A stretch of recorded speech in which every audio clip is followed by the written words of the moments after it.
वसिष्ठाभ्यां नमः శ్రీరామాభ్యాం నమః महादेवेभ्यो ब्राह्मणेभ्यो नमो नमः అమ్మవారి మీద వేసేటప్పుడు ఈ 3 వేలతో మాత్రమే వేయాలి. మనం పసుపు వేసినా, పూలు వేసినా, కుంకుమ వేసినా, అక్షంతలు వేసినా ఇలా ఈ 3 వేలతో మాత్రమే వేయాలి. గుర్తుంచుకోండి.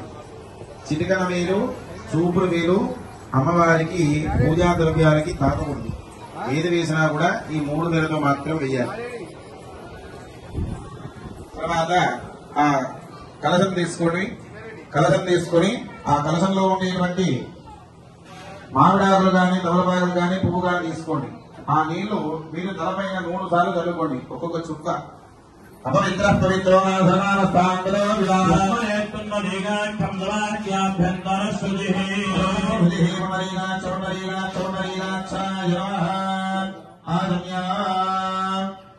అందరూ కూడా 3 సార్లు నీళ్లు తాగాలి. 4వ సారి చేయగలుగుకోవాలి. ఎడమ చేతితోటి మామిడాకులు తీసుకోండి. కుడి చేతిలో ఒక్కొక్క చుక్క పోసుకోండి. 3 సార్లు పోసుకోండి. 3 సార్లు తాగండి. 4వ సారి చేయగలుగుకోండి.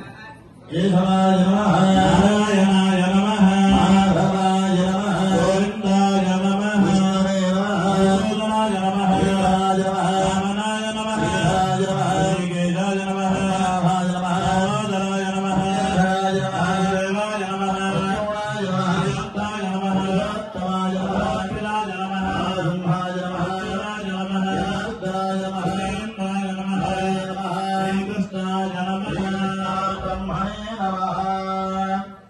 అందరూ కూడా 2 చేతులు అక్షంతలు తీసుకోండి. అమ్మా ఎడమ చేతులు తీసుకొని కుడి చేతులు వస్తుంది తాగాలి. ఒకసారి అందరినీ పక్కన కూడా చూస్తూ ఉన్నాను. అప్పుడప్పుడు అందరూ కూడా చేయగలుగుతున్నారు.